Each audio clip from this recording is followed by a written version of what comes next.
வணக்கம் நண்பர்களே. இந்த கமெண்ட்டுக்கு நான் பதில் சொல்லி ஆகணும். நிறைய பேர் என்ன அப்படி கேட்டிருக்கிறாங்க. என்ன காரணம்னு சொன்னால், நாம் என்ன மாதிரி நடிக்கிறோமோ அந்த நடிப்பு அவர்கள் அப்படியே நம்ப பண்ணுது. நடிப்பு என்றதை யாராலும் உணர முடியாத அளவுக்கு நாங்கள் நடிக்கிறோம். அந்த நடிப்பின் திறமையால் அவர்களுக்கு அப்படியான சில கேள்விகளை கேட்க தோணுது. இந்த கேள்வி ஃபர்ஸ்ட் டைம் வந்தது எனக்கு இல்லை. இருந்தாலும் நிறைய பேர் என்னுடைய வீடியோ பார்த்துட்டு அதில் நிறைய தமிழ் இருக்கிறால தமிழ்னு தெரியும். ஸோ தெரியாதவங்க என்ன கேரளான்னு தான் நினச்சிருக்கிறாங்க. ஸோ நான் கேரளாவும் இல்லை.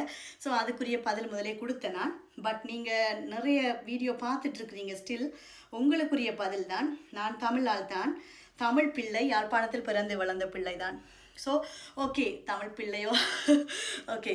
ஆனால் என்ன சொல்ல வரேன்னு சொன்னால், நாங்கள் இந்த நடிப்பால் எதையும் இங்கே சொல்ல வரவில்லை. எங்களுக்கு நடிக்க தெரியும் பலவிதமாக என்ற ஒரு முறையைத்தான் நாங்கள் என்னுடைய தளத்தில் நான் பாவிக்கின்றேன்.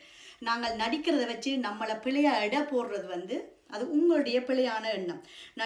நடிப்போட பாருங்க, ஒரு முஸ்லீம்ஸ் ஆக்கள் சினிமாவில் கோயிலுக்குள்ளே போகிறாங்க. முறையின்படி அவங்க போகக்கூடாது. நடிப்பை பார்க்கும்போது அவங்க கோயிலுக்குள்ளேயெல்லாம் போயிட்டு வராங்க, கோயிலில் நடிக்கிறாங்க, ஹிந்துவாக நடிக்கிறாங்க, பொட்டு வைக்கிறாங்க. அது நடிப்பு. அப்போ நாங்கள் நடிப்பை வாழ்க்கையோட தொடர்புபடுத்தக்கூடாது. வாழ்க்கையில் நடக்கிற நிறைய சம்பவங்களோட இணைக்கக்கூடாது. ஸோ நடிப்பை மட்டும் இதில் பாருங்கள்.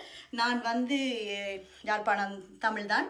ஸோ நீங்கள் நிறைய திறம் கேட்டிருக்கீங்க. யாழ்ப்பாணம் எவடம்ண்டு, யாழ்ப்பாணம் திருநெல்வேலி. ஸோ உங்களுக்குரிய பதில் தான்.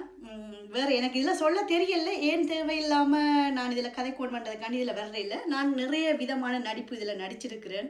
ஸோ ஒரு புதுசாக வர்றவங்களுக்கு தெரியாது. அப்போ அவங்க கேட்குற கேள்விக்கு பதில் எழுதிட்டு இருக்க, திருப்பி இன்னொரு கேள்வி கேட்பாங்க. ஸோ எனக்கு அது கஷ்டமாக இருக்குது. அதனால் தான் நான் இந்த பதிவு போட்டேன். நான் இந்த ட்ரெஸ் நீங்கள் நினைக்கல நான் காசு செலவழித்து வாங்கிட்டு இப்படியெல்லாம் போடுறேன்னு. அப்படி ஒன்றுமே இல்லை. ஸ்ரீலங்காவில் எல்லா டீச்சர்ஸுக்கும் ஒரு பேட்டிக் டேன்னு கொடுப்பாங்க.